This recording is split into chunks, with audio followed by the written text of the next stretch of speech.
कोई काम नहीं करती थी। उसके घर का सारा काम उसका पति और उसकी सास करती थी और कुछ काम उसकी बेटी भी करती थी। गीता तो रोज अपना पर्स लेकर बाहर घूमने चली जाती थी।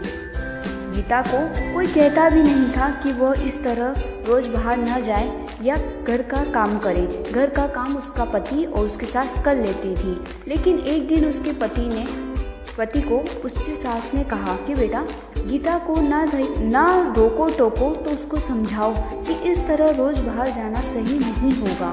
हाँ, वो बाहर जा सकती है, पर वो अगर कभी कभार जाए तो ठीक है, लेकिन अगर वो इस तरह रोज़ बाहर जाएगी तो हमारे समाज के लोग क्या कहेंगे। गीता का पति बहुत परेशान रहने लगा। उसे समझ ही नहीं आता था कि वो करे तो क्या करे। अगर वो गीता को कुछ कहता था तो गीता नाराज़ हो जाती। उसे समझ ही नहीं आता कि वो करे तो क्या करे। वो गीता को कुछ ज़्यादा बोल भी नहीं सकता था और वो ना ही माँ की बात टाल सकता था।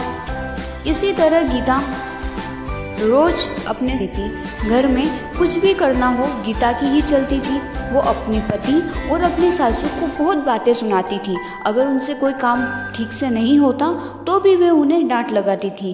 फिर भी उसका पति और उसकी सास चुपचाप उसकी सारी बातें सुनते रहते थे, ये सोचकर कि कभी ना कभी गीता को एहसास होगा कि वो जो व्यवहार करती है वो सही नहीं है। हम उसे लाड़ प्यार करते हैं, इसका मतलब ये नहीं कि वो हवा में उड़ने लगे। पर यह बात कभी उसके ससुर ने और उसके पति ने उसके मुंह पर नहीं कही। उन्हें सिर्फ इसी बात का विश्वास था कि कभी न कभी उसे इस चीज का। ऐसे ही गीता अपनी सहेली रश्मि से मिलने जाती है। वो दोनों काफी दिनों के बाद मिलती है। रश्मि उसको सारी बातें बताती है कि कैसे उसकी सासू उस पर अत्याचार करती है और उसका पति भी उसकी सास की मदद करता है, उसे कुछ नहीं कहता।